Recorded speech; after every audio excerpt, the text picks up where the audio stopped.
what they say, never talk about politics, religion, or sex, lest you risk damaging your friendships. But what happens when you have three people whose friendship is built on debating those very topics?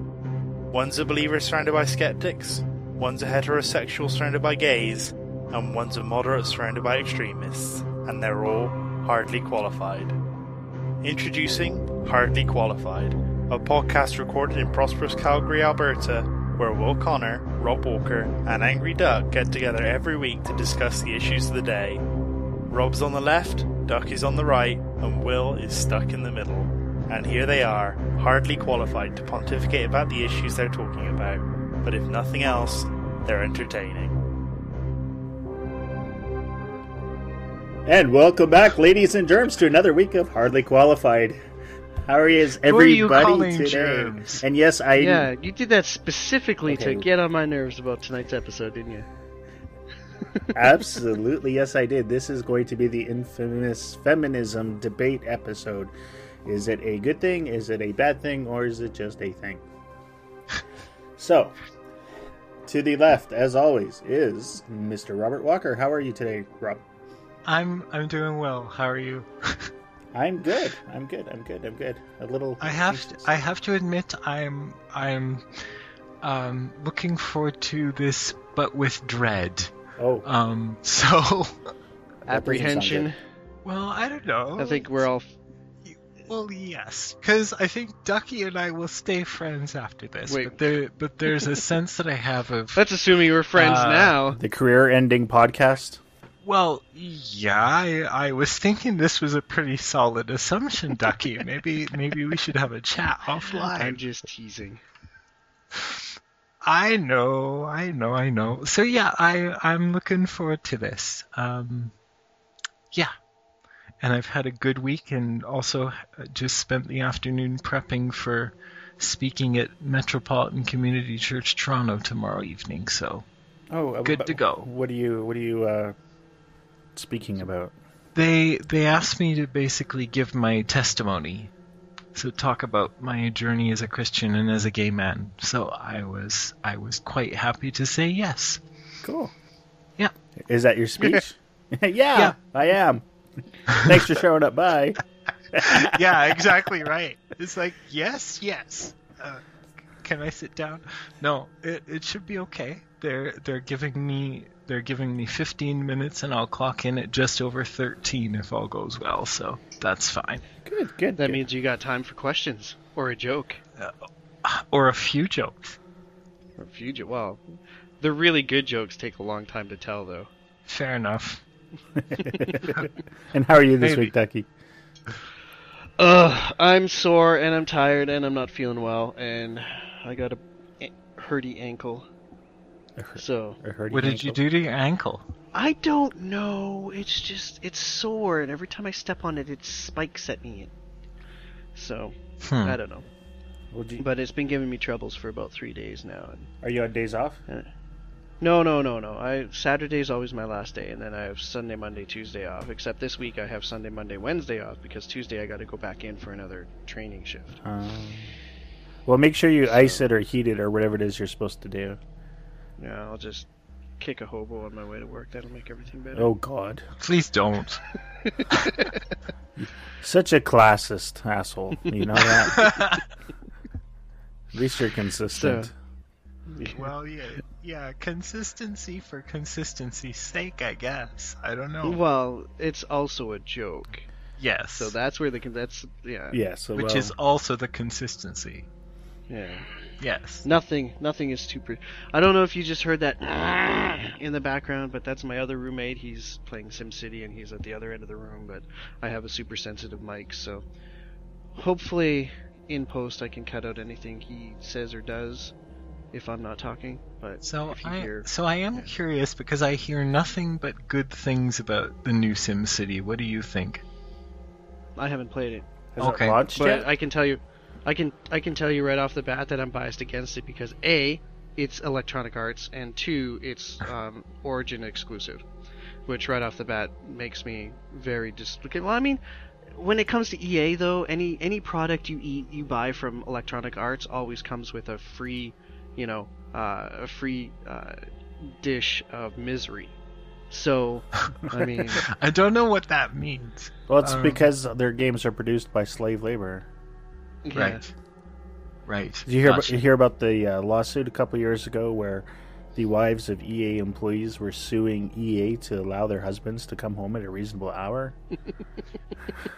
Was that seriously? I'm actually serious about that. Yeah, That is hilarious in such a sad way. Wow. Yeah.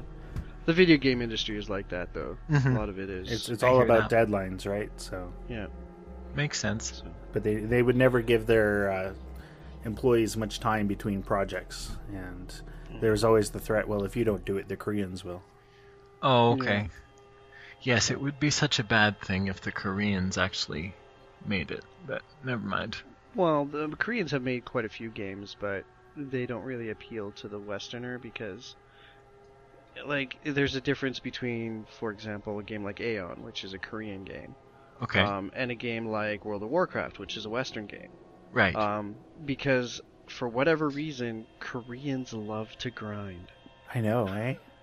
They love to grind, and all of their games are designed around grinding. And for the non-gamers, grinding is... It's when you have to go do the same thing over and over and over and over and over and over and over and over and over and over and over and over again for very minute rewards.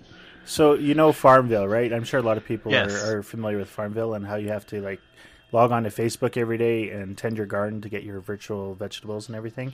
That's Yes, grinding. indeed. If you don't do it, your Okay. farm dies. So you have to put in the actual time to get the resources to do the thing. That being said, WoW does a lot of grinding as well. So Yeah, but they don't grind for grind's sake. I don't know about Are you that. sure?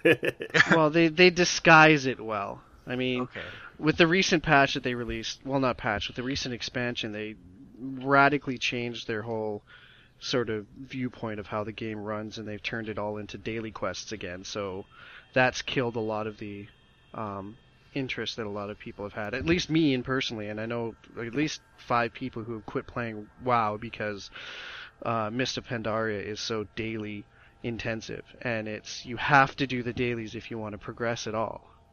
You know, and it's like I don't have time to sit down and spend 3 hours doing these quests that you have to do in order to get the points and the gear and the stuff to do the shit that I want to do on the weekend. Right.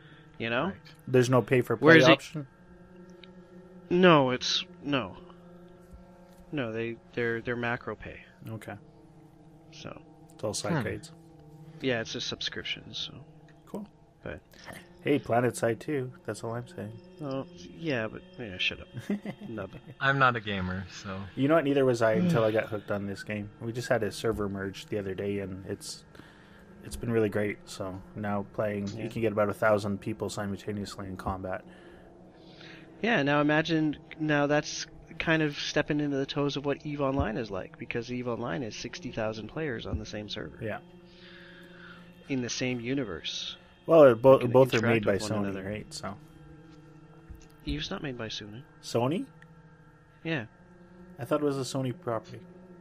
SOE. No. No. Oh, okay. Well, CCP. CCP is completely independent. all right. Well, what do I know? So, whatever. It's completely irrelevant, so. So Yeah. you've been gaming a lot, so- and your ankle. I played the new hurt. Tomb Raider. I'm playing the new Tomb Raider. Every about an hour and a half a day when I get a chance between sleep and work and showering and WoW drama.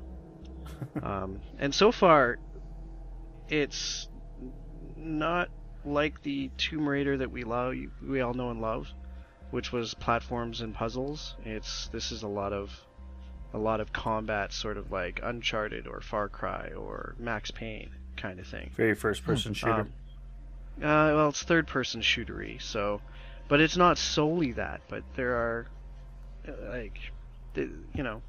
and so far the tombs are all optional, right? I mean, like in Tomb Raider, the purpose of the game is supposed to be getting the reward at the end of the tombs and going through the puzzles and defeating all the defenses that are put in by the ancients who built the thing, right? That's supposed to be the idea, and like you run in and the puzzles are so stupid.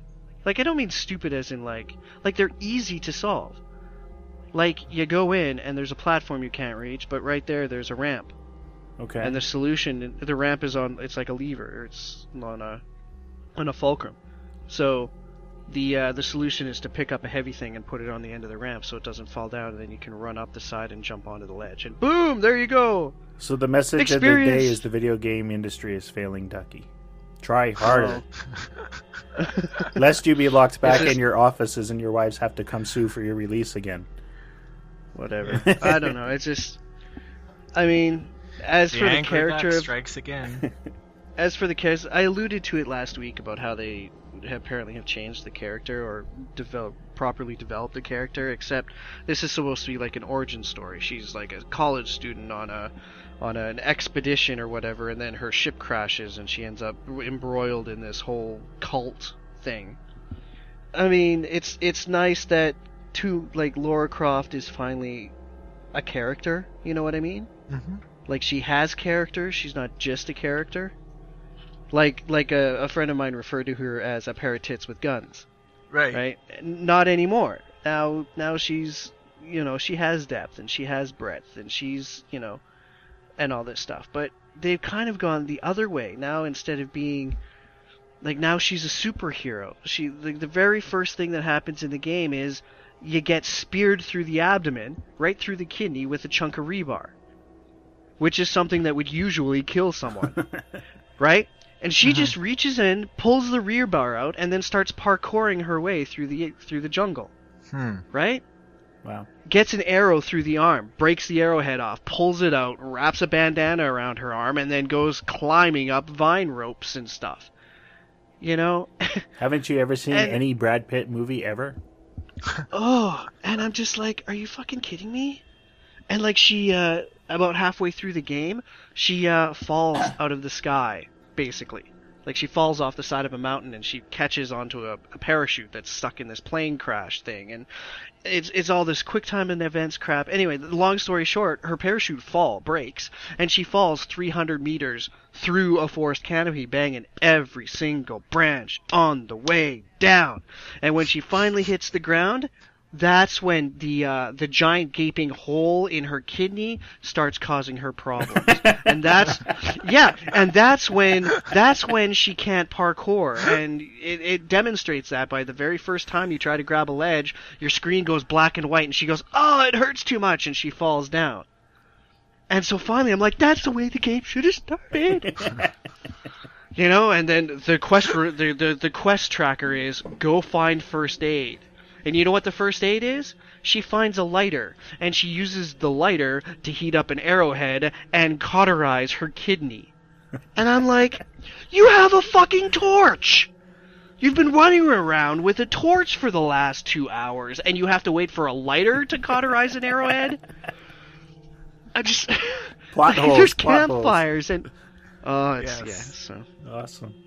But the game itself is fun and it's compelling and it's not short. Just poorly written. I mean, I burned through Alien Colonial Marines in 6 hours, and I've been probably playing Tomb Raider for 10, maybe 15, and I'm still only just a little over halfway through, according to the progress bar anyway. So I'm 58% or something, but. Yeah, so I'm pretty impressed with the new Tomb Raider, even if it's not staying true to the roots of Tomb Raider. Well, that's good to know. Yeah. We should almost do a weekly vignette, this week in video games. Maybe. This week in Ducky's video games. Because next week Heart of the Swarm comes out, so, maybe it's a good thing that we'll be airing Daria's episode next week so that I don't have to worry about, I can sit down and play StarCraft for 10 hours a day for the next 2 weeks until we find out what happens to Kerrigan. Jeez. StarCraft what? 2. StarCraft 2 version 2 or expansion 2, because they're doing it episodically. Okay. If StarCraft 1, the game came out and it was all episode 1, episode 2, episode 3 at the same time. But because StarCraft 2 is so big and so well done and such a production, they did the Terran campaign first, called Wings of Liberty, and now they're doing the Zerg campaign called Heart of the Swarm, and then when that's done, probably a year and a half, 2 years later, they'll come out with the Protoss. The Protoss, yeah. So. Gotcha. Got to keep the Koreans happy. Yeah. I haven't played StarCraft 2 I think I've played it once in my life, but I love the first StarCraft. Yeah. Terrible at it, but I love it. Right. It's one of the best ways that I've seen an RTS, a real-time strategy game, also be used as a storytelling device. Yeah. Right. Yeah. Which a lot of RTSs don't do that, but Blizzard seems to do it really well. And now for something completely different. Yeah. What about you, Will?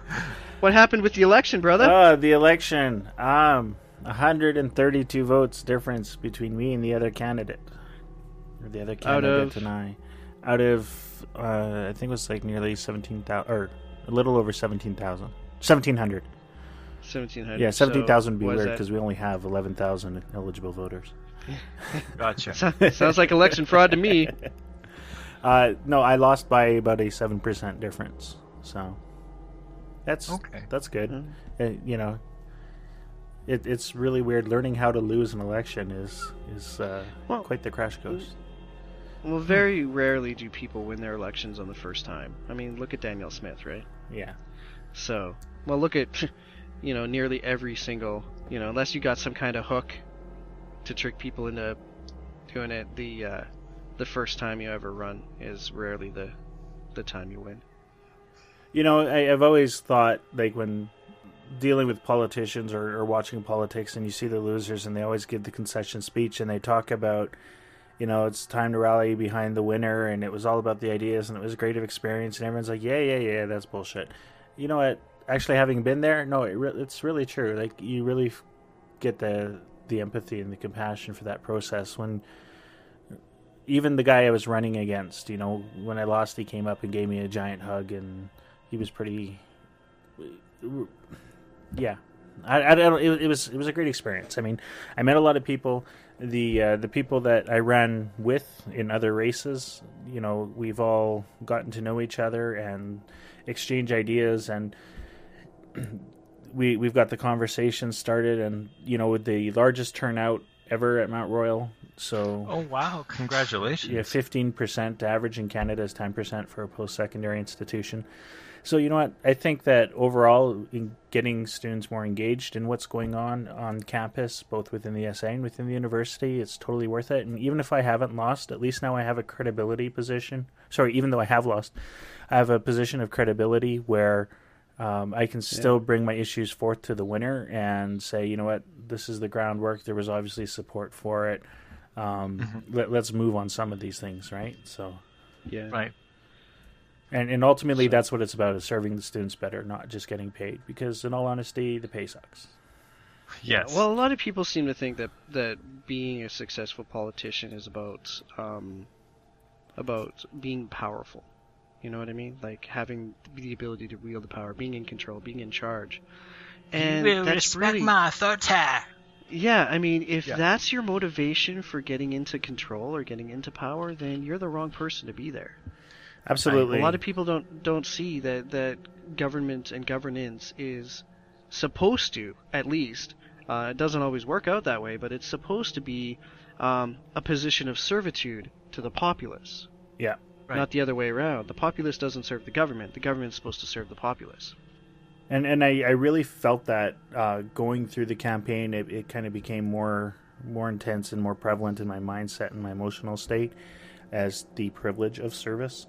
And wanting to do it and talking with people and say, I have these ideas, and having them say, you know what, those are stupid ideas, but, here are other things to consider, or, that's a great idea, but maybe we should look at it differently, and having that conversation and realizing that my issues aren't necessarily everyone's issues. And I mean, conceptually, I know that going into it and campaigning, but actually having that discussion and coming up with things that work and finding out things that are really irritating hot points for people that you never even would have considered, right? So it just makes you feel more connected. And you know what? I think losing by 7% to an incumbent, and especially a popular incumbent, that's pretty good. So that is. Yeah. So yeah, that's me. Last night I was listening through last week's podcast, and hearing the I don't know if I'm going to win or I don't know if I'm going to lose, and I'm like, yeah. and it's been difficult, You're so optimistic in your youth, huh? Yeah, well, there you go.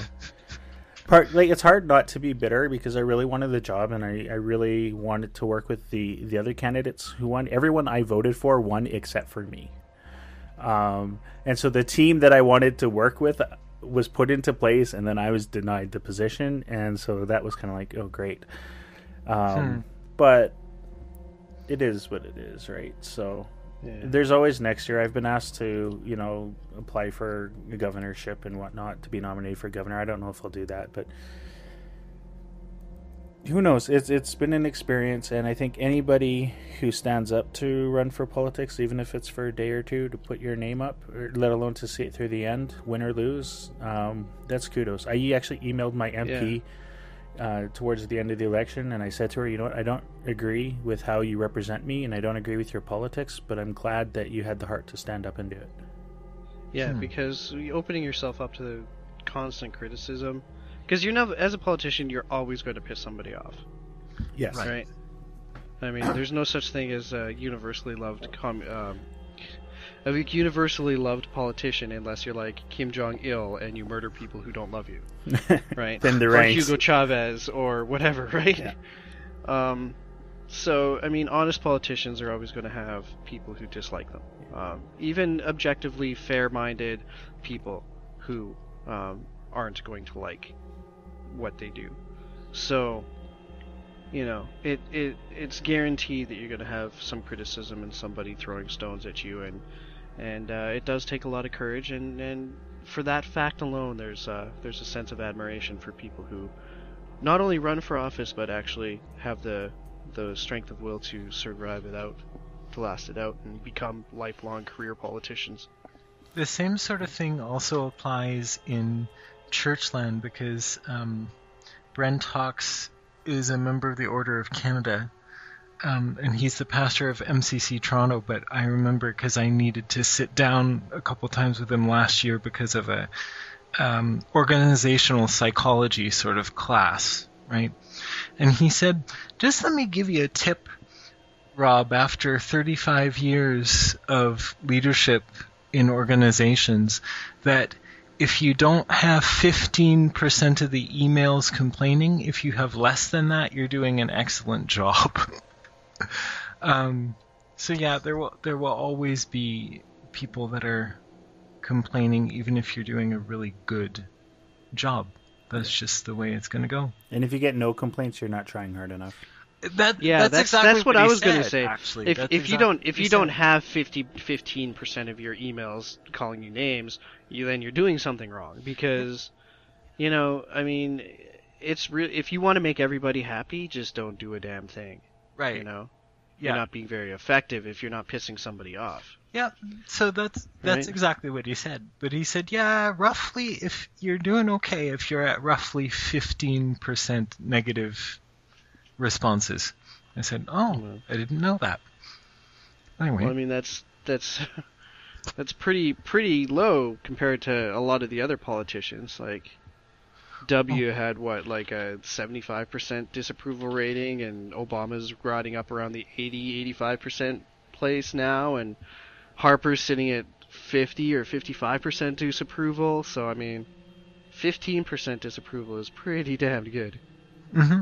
You know what? I think the hardest part about political life, or running for office, and this is a bit of a segue back to what I was talking about, sorry, but when you lose, it all ends abruptly, and you are quickly forgotten.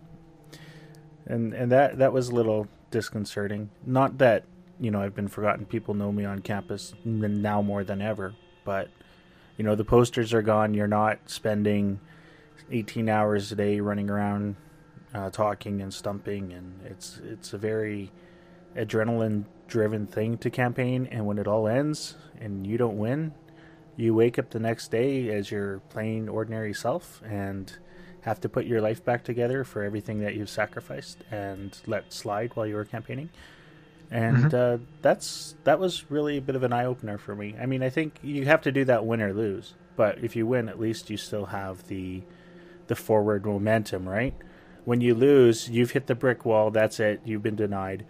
Again, not a bitter thing. Just I'm actually going to write a post on my blog about it, how to lose an election. Just kind of talking about the experience of the emotion and whatnot of losing an election, so that maybe when people are considering it, that they're prepared for what comes if you don't win. Right. Do you have any sort of personal sense of rejection? No, not at all. Or okay. No, not at all. I mean, Okay. it was really close. The difference is 132 votes, and I know that my competitor had taken his iPad around the residence and East residents and asked people to vote for him. So, which is a good strategy, but I didn't have access to that building, so I couldn't do it. And I'm not saying that is exactly the difference, but 130 votes, and they were all online votes, was the big difference. So, I mean, either way, Addison ran a really good campaign, and he won, and that's what matters. But I don't at all feel rejected. I think we just took very different strategies, and his was the one that turned out to be the most effective, ultimately. 7% more effective.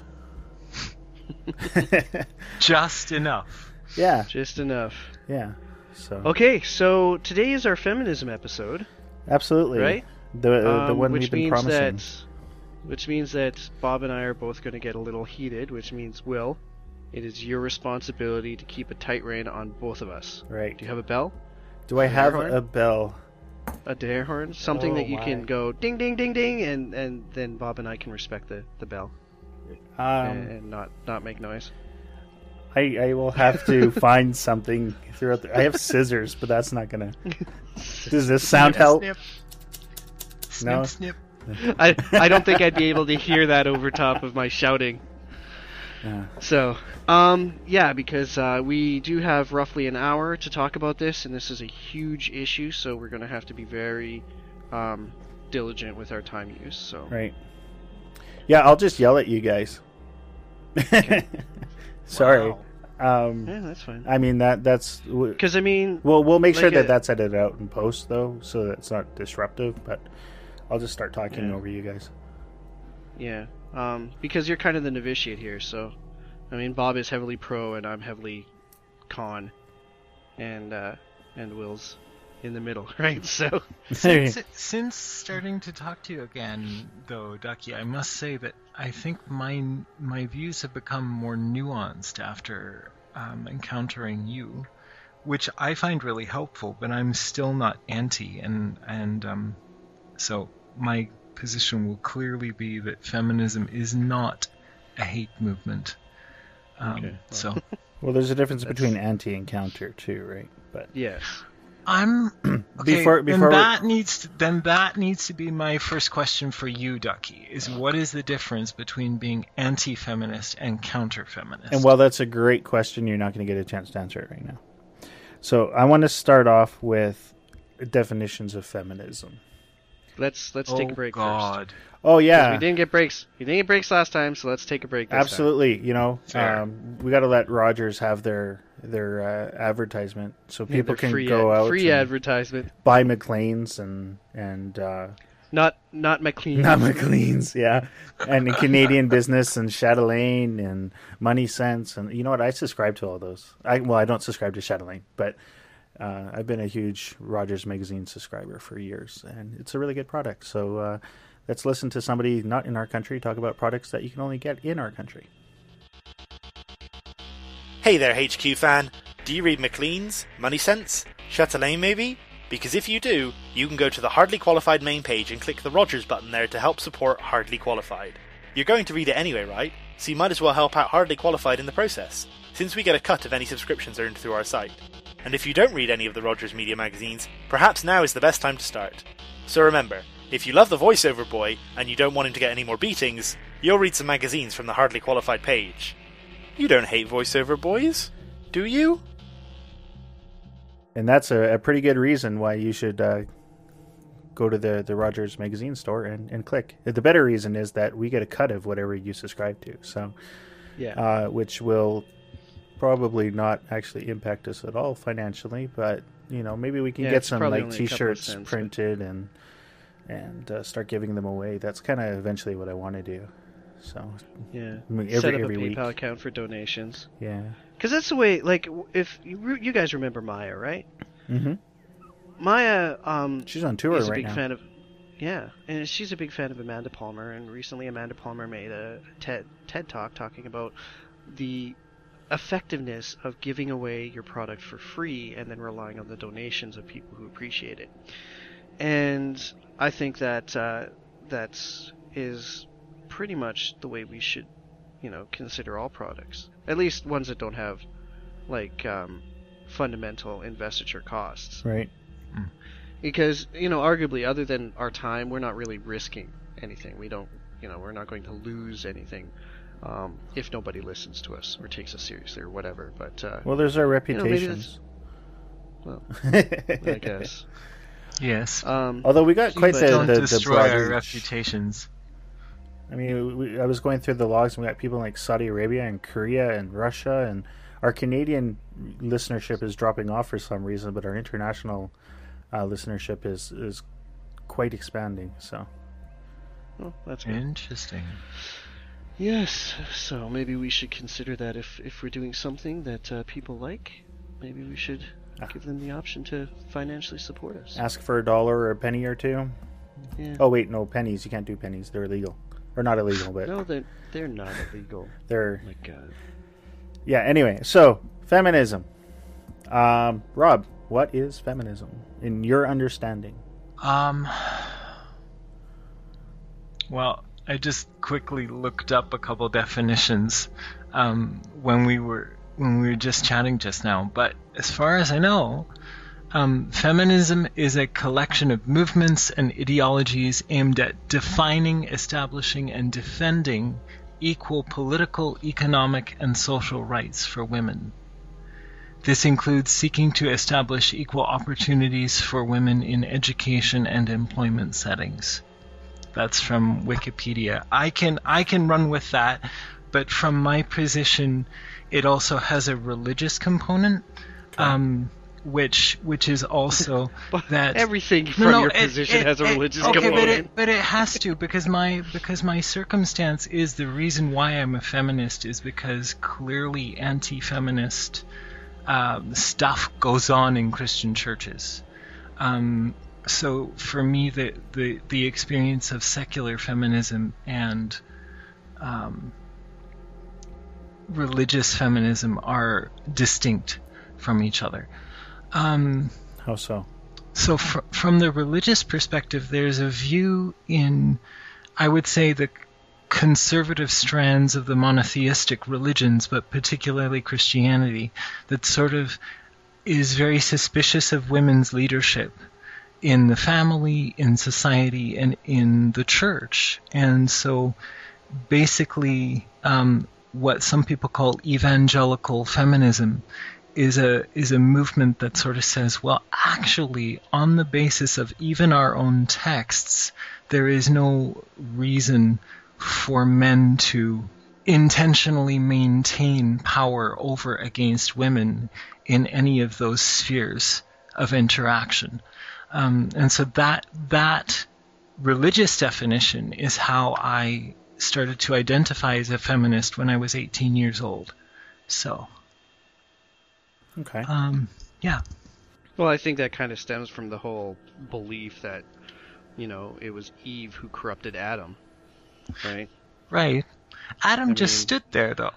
Yeah, that's a very typical way of Well, reading that text, right? Adam just stood there. That's the way I've heard it justified. Yeah, I don't think that it's, even like the kind of, hypocrisy and discrimination that uses religion to justify it right off the bat has no bearing or, justice in my mind. Right. Well, But that is how I have heard misogyny in religion being justified, that the root of all evil was Eve's gullibility and then right.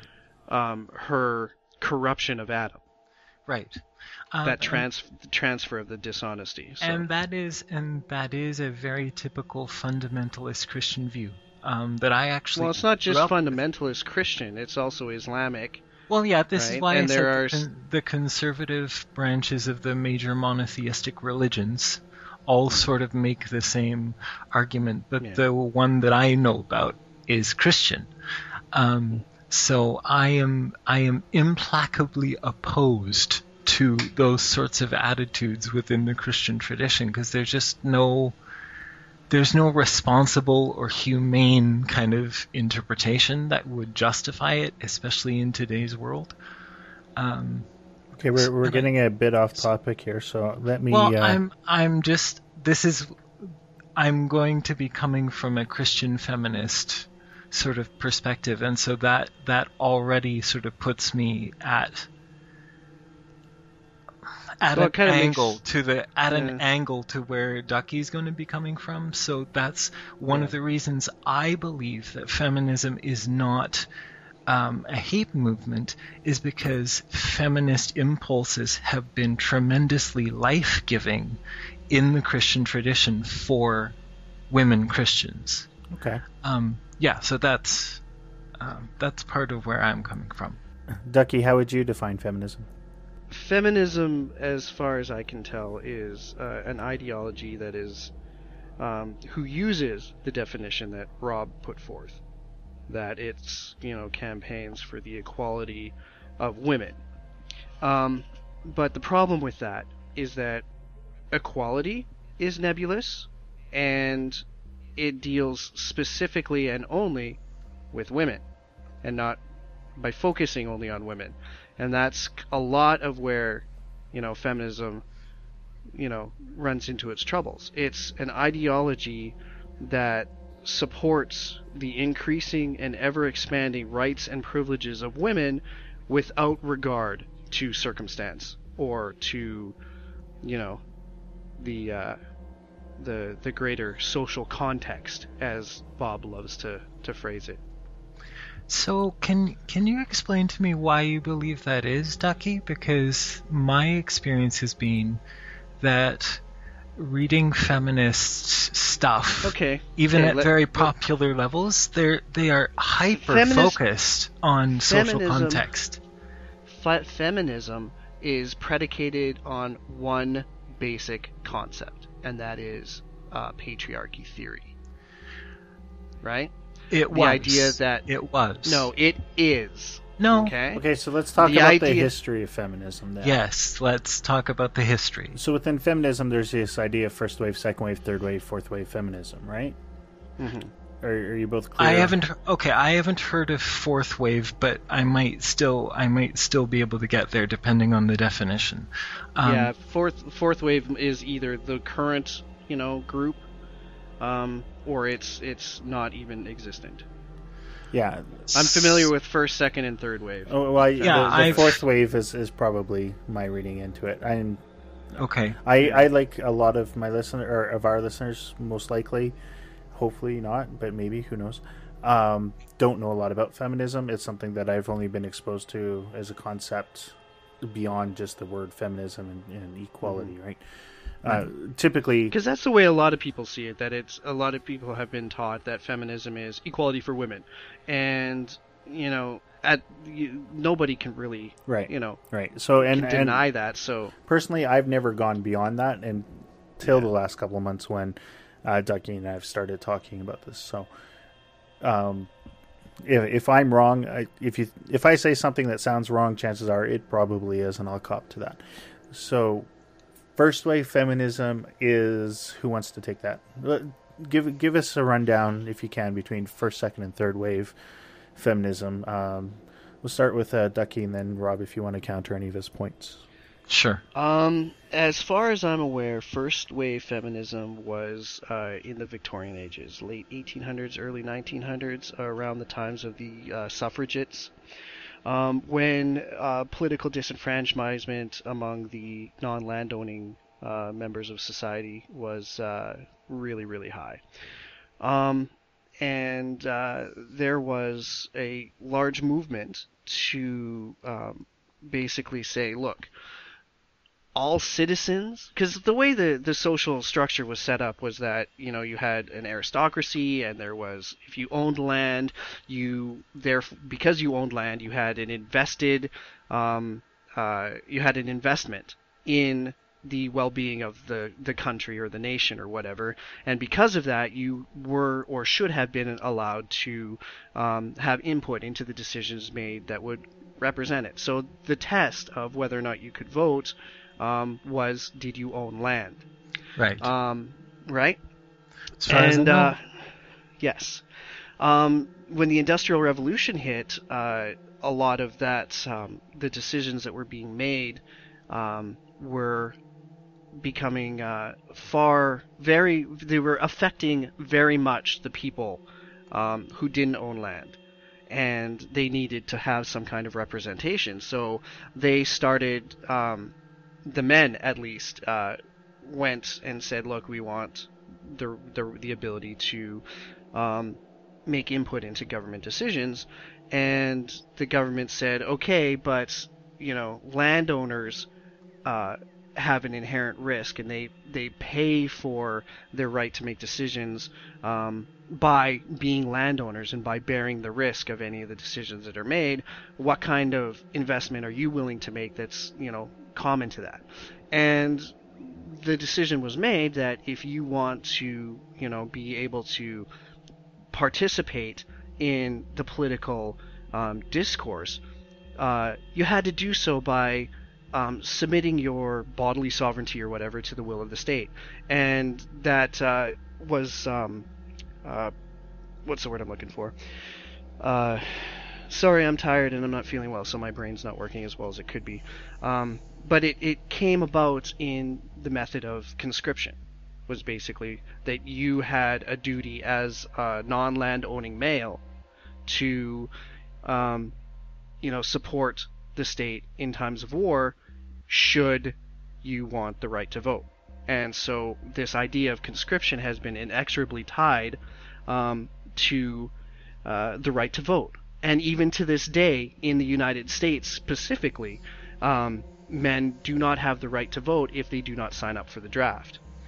9 years later, the women, the suffragettes, were granted the right to vote for the exact same thing, but without the obligation of having to be signed up for the draft. And the whole movement that was saying, we need to expand the what's the word I'm looking for? We need to expand the political enfranchisement from just men to women as well, was done so because women were complaining about it. And rightfully so. I mean, from our perspective, we can't be discriminating between who can or cannot have input into the political process of a country. Every citizen should be... The only discrimination, I think, should be a citizen. If you're a citizen, yes. If you're not a citizen, no. But the problem with that is that it was done under the guise of equality, and yet women never had to sign up for the draft. And that, from my understanding, was the first wave of feminism. Was the suffragettes in the 1890s to the 1930s-ish. Right. During wartime and whatnot. Which, of course, was at the same time as the White Feather Girl, so you go ahead and... And second wave? We can talk about that. Second wave was more in the lines of the 1950s. Post-war was the idea that the gender role or the social construct of wife at home raising children, housekeeper, and man at work, making money, breadwinner. That sort of social dynamic, second wave kind of competed against that and tried to change the way we viewed gender roles, right? And sorry, my headset is making my ear itch.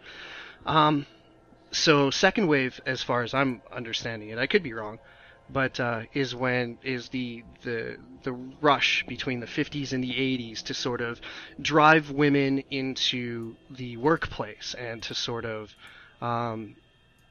shame the idea of a housewife, that you are not a simple tool for you're not a maid, you're not a mother by default, that those were not honorable, things for women, that they could be so much more. Which, of course, if you ask any woman who stays at home, it's not a little thing to be raising a family. Right. Right? So, which, of course, has a whole bunch of other connotations mixed into it, because there's some feminists who, say if you choose to, you should not be allowed to choose, you have to have a career, and all that silly nonsense. But basically, second wave feminism was the idea that women should be, considered as potential workplace persons as well. Third wave feminism, from my understanding, was late 80s to the present, and seems to revolve solely or almost exclusively around the concept of sexual activity and how sex impacts women. And a lot of third wave feminists will talk about things like prostitution and pornography and nudity in art and that kind of thing. The sexual objectification of men and women and that kind of concept. So I really don't pay attention to third wave very much, because there's all over the place. There's sex positive feminists and sex negative feminists, and pro porn feminists and anti porn feminists, and they just can't seem to make up their mind. So as though a movement needs to be monolithic. Yeah, it does. No, otherwise it has no credibility. I just think no. I don't think that being a monolith just. This is I'm gonna go here because I think this is basic to my defense, okay? Because I'm not trying to make a no true Scotsman argument. What I'll be trying to do is to say that feminism, or any movement, any ideological sort of construct, healthy ideologies or political movements or religious movements or human communities are able to sustain even severe disagreement within their borders. And if they need to split, health would sort of dictate that you do it amicably.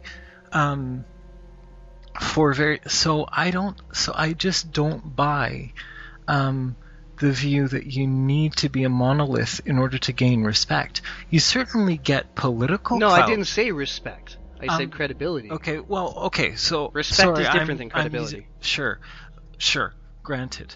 But getting credibility by being a steamroller might be effective, but I'm not sure that it's the best strategy in the long run.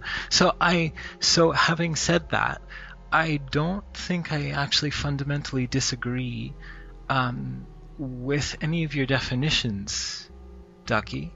I would sort of add. My overview is very shallow, though, because I'm far more concerned with the political activities of current feminism and not so much with the history. So I haven't done a whole lot of in-depth study. But you did say that third wave feminism, and I agree with you, depending on who you talk to, is late 80s, early 90s to the present. Yeah. And so if the third wave is to the present, you are in fact dealing with the political activity of third wave feminists.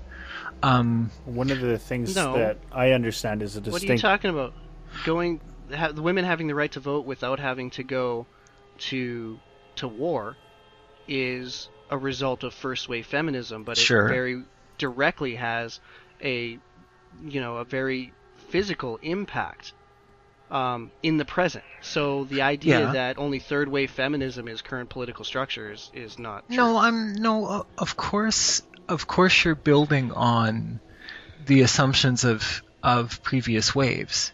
But I just don't really see how you can ignore third wave feminism, because third wave feminism is currently sort of being able to absorb, because, like, for example, in previous conversations on this podcast, we've sort of talked about how one of your contentions is that, second wave feminism hates men. So I went digging. There's lots of second wave material that's very hateful to men. Lots. And there are lots of feminist identified women that just sort of shake their heads and go, our mothers were trying to do us a favor by saying that biology doesn't dictate destiny, but they didn't do us a favor in sort of denigrating motherhood, because now we don't have a lot of the same skills. So, patriarchy. But when our mothers said that patriarchy was a lot of higher class oligarch white men sort of sitting there intentionally suppressing women, no, that's historically falsifiable. But many of our mothers believed that. And that's many of them still do. Yeah. Oh, for sure. There is a tension still, because there are still second wave scholars, in their 60s by now, or even older, that are having, I would say, productive but very heated arguments with their daughters about what feminism should be, right? Okay, and I think that's healthy. I think that demonstrates that feminism can absorb critique in a healthy way. So one of the things that you mentioned, Rob, was it was somewhat surprising, I guess, is the dismissal of patriarchal theory. Which I think is patriarchy theory is the fundamental base from which all other feminist ideology spawns. So if you do not accept patriarchy theory, then you are by definition not a feminist. Okay, so let's hold on. You don't have the right to do that. See, this is Okay, so let's define patriarchal theory. Yes, please. Rob? Patriarchy theory. Oh, okay. No. You first, because go ahead, Ducky. Patriarchy theory, in a nutshell, is the idea that men inherently or overtly, deliberately oppress women to the benefit of men, or they, design systems specifically to benefit men at the expense of women, either inherently or deliberately. That's patriarchy theory in a nutshell. Now, the nuance, and I'm going to speak from my experience, because I think the research actually supports that religious patriarchy very clearly exists. I'm not interested in religious patriarchy. Anytime you use Magic Sky Daddy as a way to justify your beliefs, you can't argue with that. So that's why I'm only interested in talking about political feminism. You're not hearing me, so please let me finish my sentence. All right. For the purposes of what I'm saying here, it is completely irrelevant whether God exists. Okay? Patriarchy theory, in terms of political impacts on actual women in the Christian tradition, patriarchy exists. It does. No, it's not. It's not patriarchy, though. That's the issue, because it's not a man versus woman, man oppressing women. It's a powerful people oppressing weak people. It's a power dynamic that has nothing to do with sex or gender. So you're arguing classism, then? Well, I'm okay with that, but the problem that I see is that I really have trouble because they all intersect, right? So I don't see how you can isolate, or why it's not useful to say there's a gendered dynamic, which is there isn't. Bound up in women in power oppress weak people just as much as men in power do. It's not being gendered that makes you an oppressor. It's whether you have power or not. And that's the fundamental failing with patriarchy theory, because it immediately assumes that men oppress women, and it has nothing to do with gender. It has to do with power. Okay? That powerful people oppress weak people, and that being gendered is irrelevant. It's like domestic violence. Domestic violence isn't gendered either. the feminist movement, though, the second wave feminism did something really crucial that you're actually agreeing with underneath. Okay, if what you say is true, and I'm quite willing to go there, because I am in an academic environment that's all about power analysis. Okay, so yes, it's about malfunctions, unhealthy uses of power, strong against weak, if you want to put it that way. But gender is involved in lots of different cases, and so you need to. Oh, damn it! I lost my train of thought. You need to analyze gender, class, all these different ways that power deploys. There are feminists who agree with you, Ducky, that it doesn't make sense in a lot of circumstances to say all women are oppressed by all men. It doesn't make sense. That's what patriarchy theory says. Of course it doesn't make sense. Why do you think I challenge it every time somebody says patriarchy this or patriarchy that? You yourself have used patriarchy as a way to justify, supporting because women. I see it. Like, I live inside a patriarchal system. Okay? I'm sorry. Western Christianity is transitioning, but the people that I grew up with, there are men. There are entire organizational structures that they believe they have authorization that has nothing to do with God's existence, okay? But they actually believe that they have the right to strip women of all kinds of things that you and I would, without even batting an eyelid, go, nope, that's wrong. And so there are men who deliberately oppress women, but it's not all men. And whoever sets up the system, because power corrupts, okay, whoever sets up the system, it'll just spin regardless of who's in the seat, right? Which is where I think you're right, that there are lots of women who gain power who are just nasty.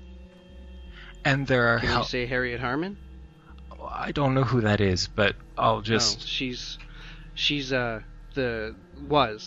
since been removed from office, but she was the UK Minister for Women's Affairs. Oof. Okay. Yes. Well, hey, Canada has one too. Yeah, a minister responsible for the status of women, yes. Yeah. I am aware of this. You don't think that's inherently bigoted? That women get their own specific ministry designed to deal with specific women issues, which is ridiculous. I don't think there's no such thing as a woman's issue. Yes, there is. Of course there is. No, there isn't. There's no difference between a woman's issue and a men's issue. They're human issues. Yes, but those same issues affect men and women differently in many circumstances, and so I think it's quite useful to make a distinction. If you want to call, like, for example, if you wanted to call yourself a masculinist, I don't, because Ducky, masculinists are no better than feminists. They have the same sort of victimhood mentality and the same kind of, we need to help, we need to raise up men, and we need to get special protections for men and special privileges for men and blah blah blah blah blah. It's all the same fucking bigoted nonsense. Okay, so your that's why I'm a counter-feminist. So you're and a counter-masculinist as well, apparently. Well, yes, logically. But masculinism isn't in control. It isn't informing all our governments. It isn't letting women off for murder. It isn't, providing, discriminating against men in education applications. It's not, we don't have systems in place that are actively discriminating against women that are at the behest of masculine groups. That's a very large claim. So now we need concrete examples. Because that's huge. That's a system-wide claim, but that doesn't happen. Okay, so I didn't say it doesn't happen. I said that there's no systems in place at the behest of masculinist groups. What do you mean? Because, like, for example, if a governmental structure... Do we have... Okay, find me somewhere. Okay. All you have to do to disprove that claim is find me a masculinist group that has advocated and successfully done so for some kind of affirmative action on behalf of men. The Roman Catholic Church? Political! Stop bringing fucking religion into it! Oh, come on. The Vatican is recognized as a state by more than half the nations in the world. Yeah, but it doesn't have any control over Canadian politics. Oh, well. Well, I don't know about that. But, You can't tell me what's said in the churches isn't repeated in the ballot box, dude. Well, perhaps, but... So don't... what I'm saying is you can't say that political organizations don't exercise religious power, and you can't say that religious organizations don't exercise political power. And I'm sorry, the Roman Catholic Church explicitly has policies and internal policies and policy recommendations targeted to politicians and all sorts of things that specifically try to shut women out of areas that you and I would both agree it is not proper to do so. Okay? So, sorry. I just... Do you need another example? No, I think that's a fair example. I mean... I need a relevant example. No, you don't get to cherry pick like that. I'm not a Roman Catholic Church. I don't believe, I'm not a Roman Catholic priest. I don't believe in that nonsense, and I don't have a Roman Catholic priest at my door telling me what I can or cannot do with the females in my life. But the Roman Catholic Church is affecting at least some of the females in your life. Okay, so let me step in here. You brought up the example earlier, Ducky, of political favoritism towards women in criminal trials and sentencing. And, having Rob just brought up the example of the Catholic Church, it would very much be fair to say the same thing, that there is political favoritism towards priests involved in trials and criminal sentencing. Yes. Right? So sure. Well, I don't know anything about that I don't think so. But... There's I don't know. Not in our criminal courts, I don't think, but definitely within the Catholic Church themselves, like their own internal justice system. Oh, definitely. Sure. Well, yeah, that's demonstrably true. But we're talking about priests being able to escape capture and whatnot within the Roman Catholic system, but even outside of that, the elevation of respective opinion and authority coming from a minister, whereby Catholic or an imam or a rabbi or whatever, religious people tend to be seen as more credible within our society, right? Yeah. We should probably take another break. We are sitting at just over an hour, so break. Yeah, let's collect some thoughts. Is that okay with you, Will, if we take a break? Yeah. Okay. Here's a break. 3, 2, 1, go. If you're hearing this, it means that neither Ducky, Will, nor Rob bothered to make anything to fit in here, so I had to do it. I hate those stupid wankers always expecting me to pick up their slack. It's not like I have anything better to do, like being British and drinking tea or anything. I just sit around all day, waiting for the chance to do voiceover work for their silly little podcast. Time. Oh, wait, time's up? No! I was told I had 20 seconds and I'm going to take my... Alright, what an awesome break. As usual, our breaks are awesome. Although, I suspect they might start getting repetitive. So, maybe we should do something about that at some point. But I'll take your word for it. What, you don't listen to the podcast? Oh, of course I do. Okay. Of course I do. Like to hear yourself speak. I'm just being a smart ass, that's all. Okay. No, fair enough. So this is an incredibly complex issue, right? So we can get bogged down in the nuances of a lot of it. I mean, there are entire academic institutions devoted to this issue. So what we can address in another 30 to 45 minutes is going to be paltry at best. Yes, but I think one of the things that feminism has gifted society with is that nuance is important, and paying attention to particular stories and patterns that result from those stories is really important, and self-reflexivity, in other words, taking I know the two of you know what self-reflexivity is, but sort of taking your own biases and your own experiences into account when you're filtering information or producing information, all of those things started to emerge as mainstream because of particularly second wave feminism. And so a lot of the I might even agree with a lot of what Ducky is saying, but I find it fascinating that several major feminist identified assumptions are actually underneath this whole conversation. That we still owe it to particularly second wave feminism for even, they would call it raising our consciousness about several of these issues. And so you can't. I don't know. I guess I'm trying to say I don't find Ducky's position. I don't find your position, Ducky, philosophically coherent, because you're using second wave feminist assumptions even while you're arguing, for example, with patriarchy. I don't know that you can successfully argue that equality is a second wave feminist ideal. At least an originating ideal.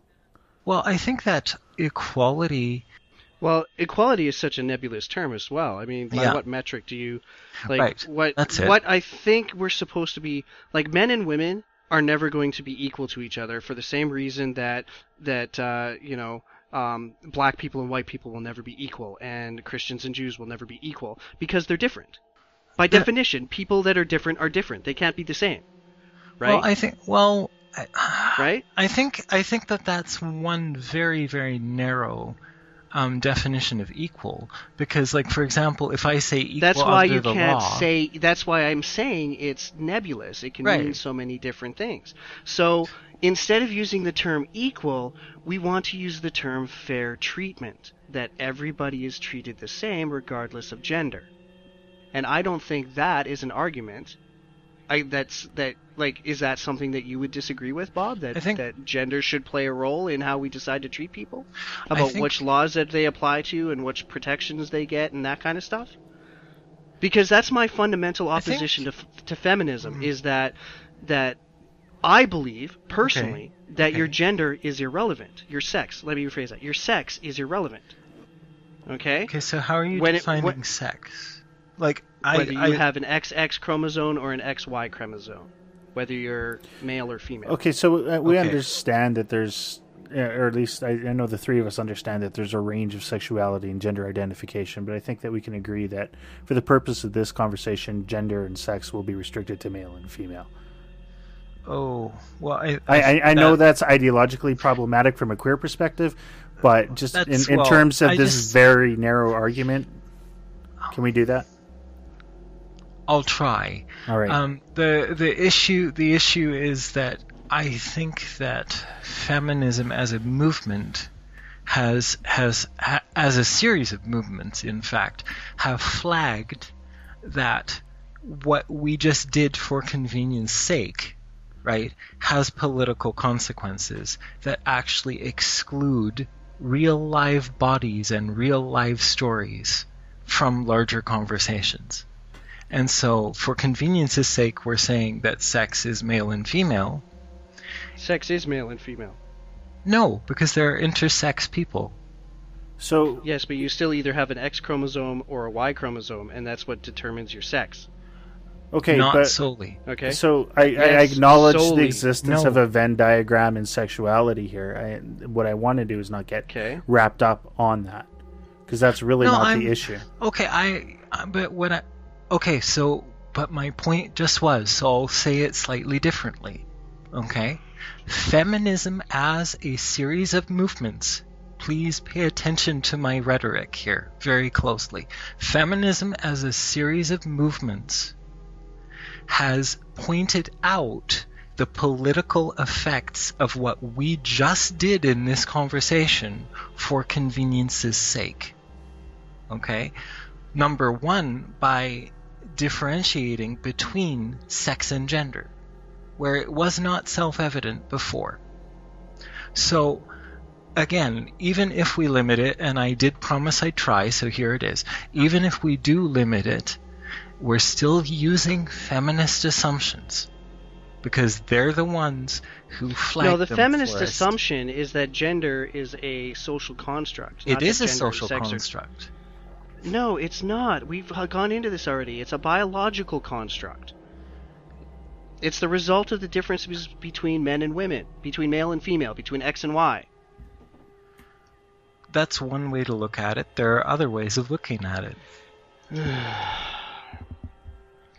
Either way, the core point, the discussion that we're getting sidetracked from, is that however sex is defined shouldn't matter in the application of Law and criminal justice. Societal expectations, whatever, Yeah. right?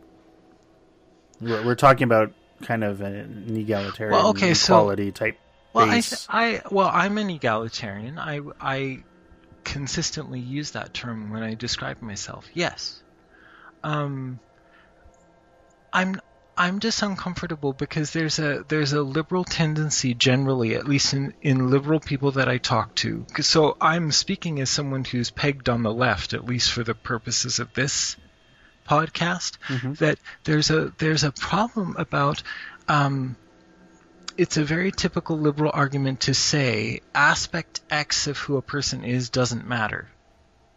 I'm not saying it doesn't matter. I'm just saying in order to have the larger conversation, we can't get wrapped up in that nuance. I'm going back to Ducky's point about I wish there was a different way to say, because I suspect we agree. Okay. But when someone says to me, "Well, sex doesn't matter under the law," I wish there was a better way to put that. No, what I say is sex shouldn't matter. Okay, well, equality, it definitely does equality, matter, but okay. it shouldn't. So how do you say that while still acknowledging that sex as part of who a person is relevant to a legal proceeding? Like, it's not relevant to a legal proceeding. That's the whole point. Because Stop trying to have your cake and eat it. Let him finish his thought. No. Like Ducky, this is a stylistic difference between you and I. That's very general. You have very cut and dry categorization, and I used to think that way, and I can't anymore. It just doesn't make any sense to me. So I'm not trying to be illogical. I'm trying to find language that I'm fighting with the nuances. So yes, I believe that men, women, males and females are, all things being equal under the law, or they should be. This is the goal of the justice system as we currently want to configure it. I don't know if I'd agree with that. Well, okay. Ideally, though, that is our rhetoric, that we want to configure it that way. That we want our justice system to be blind and impartial. Yes. Right? Okay, so, and yet I can't find better language. So I guess because I'm saying, Ducky, that on that aspect we agree, but I want different language than to say sex doesn't matter. Because it always matters. Sex is irrelevant. No, it doesn't matter. How about that we should not be deciding how to prosecute somebody, or if even to prosecute somebody based on their sex. Right. But once we've made the decision to prosecute or not, based on the facts of the case.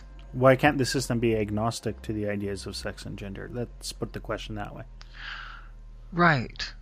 Well, maybe the problem that I'm having is actually that the system assumes it knows what sex and gender are.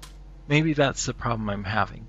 So if So if that's what you mean, Ducky, about, maybe the justice system can be agnostic about I the didn't relevance say that's not of my these word. things. That's Will's word. Well, sure, but if you can be comfortable with Will's word, play with me for a second. Do the thought experiment or something. Catch the ball.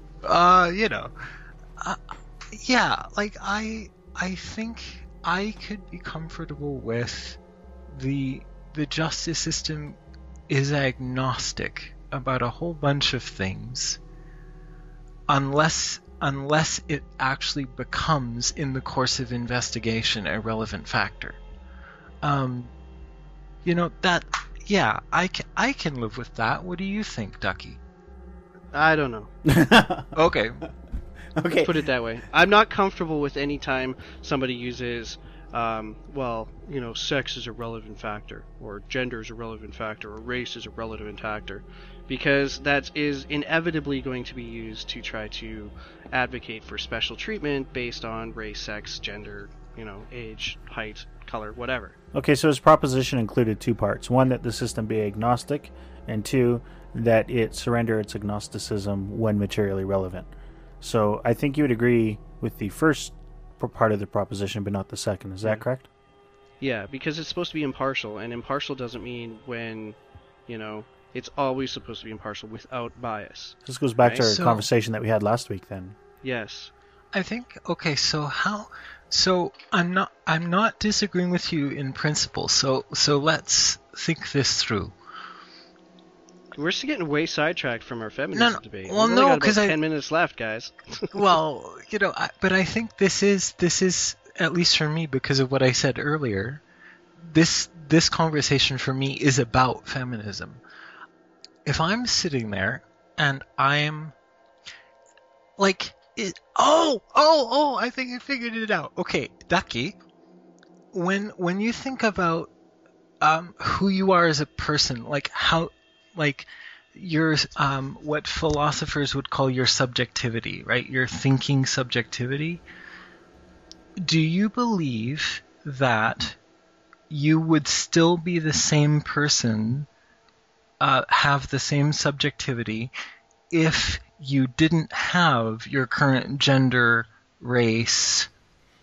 If your biochemistry was different? Well, if you didn't have a body, I realize this doesn't make sense, but are you assuming that you can somehow, the you behind your eyes can function independently of all of these different factors in order to be unbiased? Yes and no.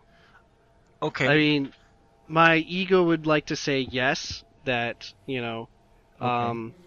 that I think I would be consistent. If all things being equal, with the exception of whether I was a woman suddenly, would I be different if I was suddenly a woman?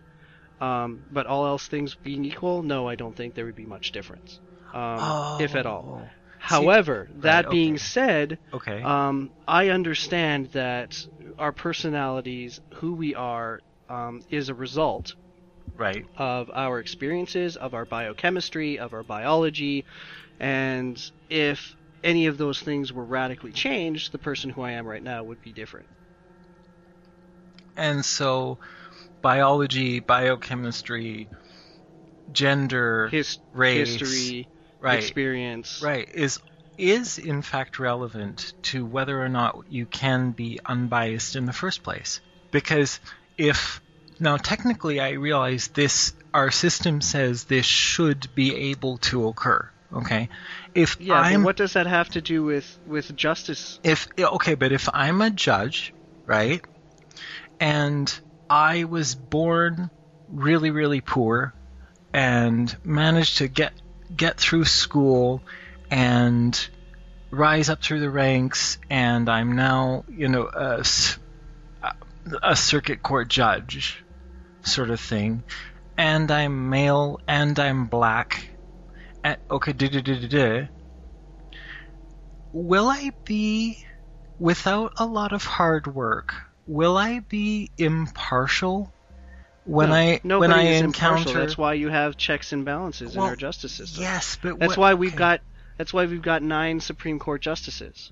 Right. right? Right. That's why we have courts of appeal. That's why we have laws, Well, yes. right? But even, we don't have Let him finish. magistrates. Yeah, I think maybe agree. what we need to do is boil down. What's your point? My point What's the point is, you're trying to make? My point is that embodiment in all of its aspects has to matter, even in the justice system, and so we need to be impartial and still take into account that embodiment matters, rather than assuming that any aspect of our embodiment experience, biochemistry, etc., is irrelevant to a proceeding. But there should be, reasonable degrees of that. Yeah. We talk about within the criminal justice system the female discount, right? I don't know anything about that, but that term. I'll let Ducky hit on that then. You want to explain the female discount? Statistically, women get either lighter sentences for the same crime, or they get charged with lesser crimes for the same acts than their male counterparts. Okay. Right down to something as innocuous as murdering your own children. We had a case in Calgary last year. Okay, we had a case. We had a case last year where they happened roughly 3 months apart, but basically the two exact same things happened. Parent was going through the divorce, the parent was depressed, the parent was addicted to painkillers, the parent murdered their children as a way to prevent their spouse or ex-spouse from getting them in the settlement. Mm-hmm.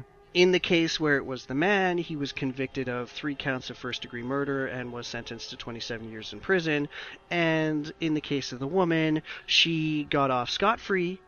She was charged with 3 counts of involuntary manslaughter, and she was found not criminally responsible due to reason of insanity or mental wellness or whatever. And she was given 3 months worth of probation. And the circuit court, or the judge who actually presided over it, said she has suffered enough already. Which sounded very much like what the Supreme Very Court much said about like Jerry Ryan's case, right? Yeah, Jerry Ryan. You mean Nicole Ryan? Nicole Ryan, sorry. Because we were talking about 7 and 9 last week. Yeah. Yep. Amazing Right? actress, by the way, but never mind. And then you get something as openly overt as the Supreme Court in the Nicole Ryan's case saying, yes, you're guilty of premeditated murder, but you suffered enough trauma, so we're not going to prosecute you. That doesn't happen for men. Ever. But it happens consistently enough with women. The United States Department of Justice released a report last year that showcased how even in juvenile courts, juvenile proceedings, that female juvenile delinquents are consistently given less harsh punishments and being charged with less harsh crimes than their male counterparts. And because of that, it is encouraging an increasing level of female delinquency because they're not being held accountable. And that is a direct result of feminist ideology. I'm sure that this we're going to revisit this, because I would also like to at some point explore the men's rights movement and what that consists of, because that was a relatively new concept to me until a couple of months ago when I wrote an article in the school paper about domestic violence statistics and advertising and whatnot. That's kind of how I got involved in this whole debate anyway. Right. So I think it's still a discussion worth having. I mean, I don't think that any of us was naive enough to think that this would be something that would be solved or agreed upon. The universe has not exploded because we've solved or not solved the problem. Yeah, and I think some of this comes down to the black and white mindset, a scientific mindset that Ducky has, and a more aesthetic mindset that Rob has that's a little more nuanced. So I would agree with that. And there's nothing wrong with that. It's just how can we acknowledge those and have a productive conversation. And I despite all the yelling and frustration that I definitely sense, I think that regardless of what anyone takes away from this, I think that just being able to hear, as Rob said at the beginning, the different angles of approach to the same issue a consistent theme with all these podcasts. You guys aren't very far off. It's a matter of language, and it's a matter of willing to accept gray areas or not, right? So I think that's what makes it so fun. It does for me anyway. Yeah. You know, and I think Ducky does too. Otherwise, I get frustrated and exhausted by it. Yeah, but you still show up every week. Fun. Yeah. And you still do all the audio production, which we greatly appreciate. Yes. We really do.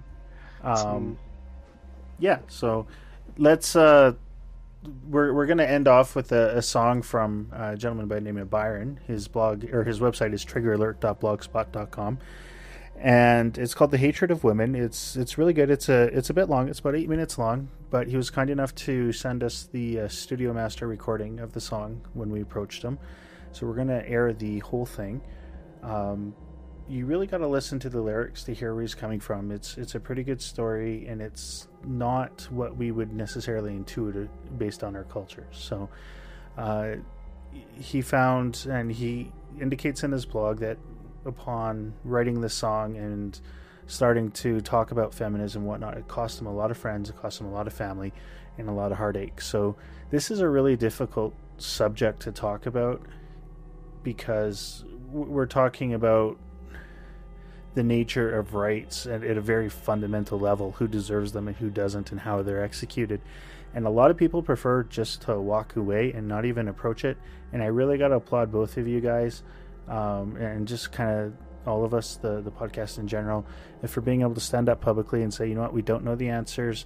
We don't know necessarily how we can resolve this issue between each other, but we're not going to shy away from talking about it. And I think that takes a lot of, courage to do it. Yeah. So at least give yourself that. Yeah. So, Ducky, any final thoughts and parting shots? No. This song that's coming up, though, I think it's incredibly indicative of the sort of misandry that is so ingrained in our society, and how feminism has supported and encouraged it. Right. And misandry, for those who don't know, is the male equivalent of misogyny.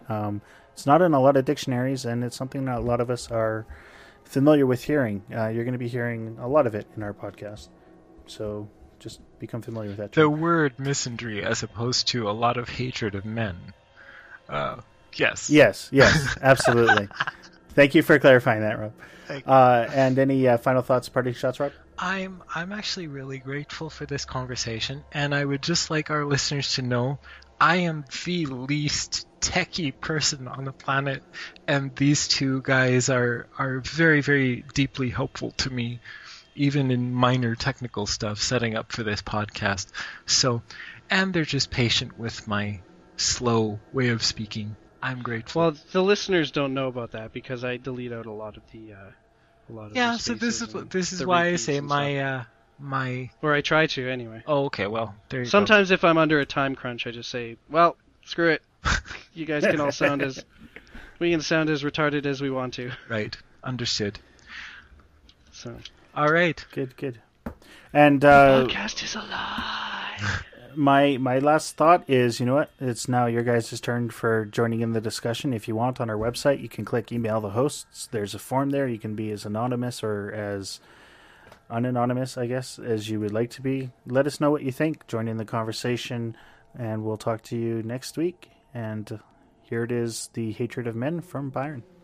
Hatred of women. Sorry, did I do that again? Yes, you did that again. All right. Okay, so here it is, The Hatred of Women from Byron.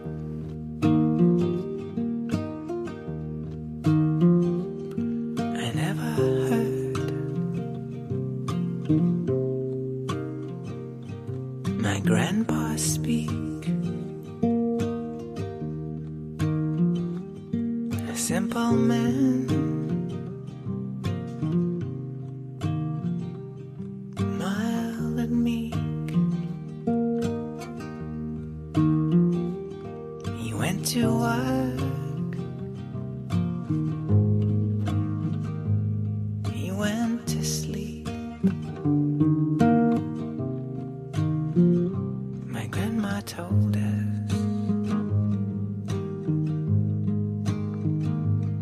that he was weak. think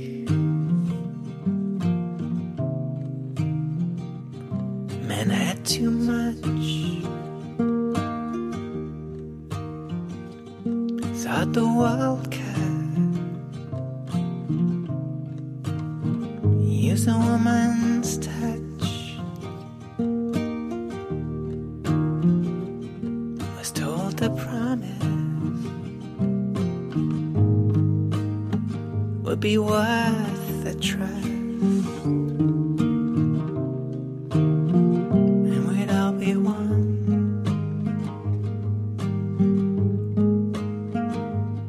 Or near enough. But that isn't what happened. And all I see is the hatred of women for men like me.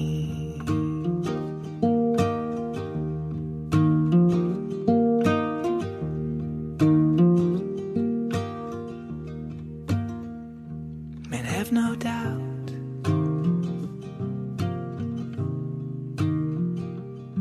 just what they're for. We die at work. We die in war. Die at sea.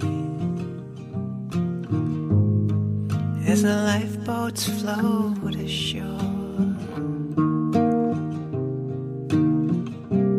Women and children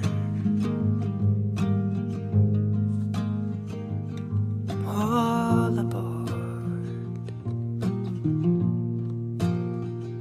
We take the strain. We bear the load.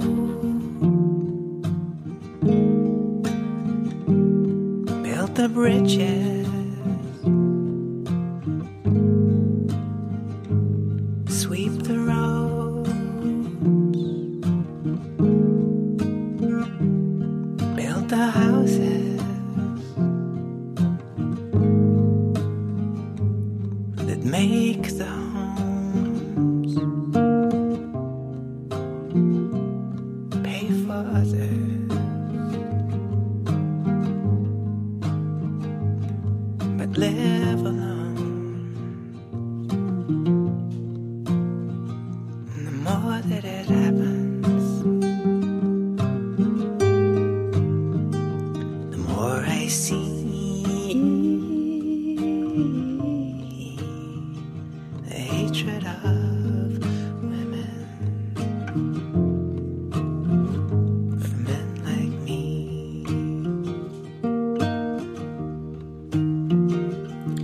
I wonder if they even know the hurt that's left behind.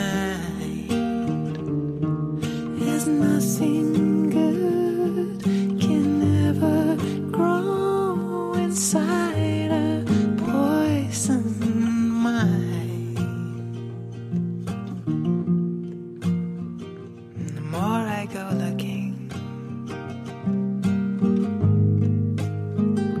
the more I see the hatred of women for men like me.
understand. All my life I just ran and ran. He said, son, you don't understand. But the more I get older, the more I see the hatred of women for men like me. The more I get older, the more I see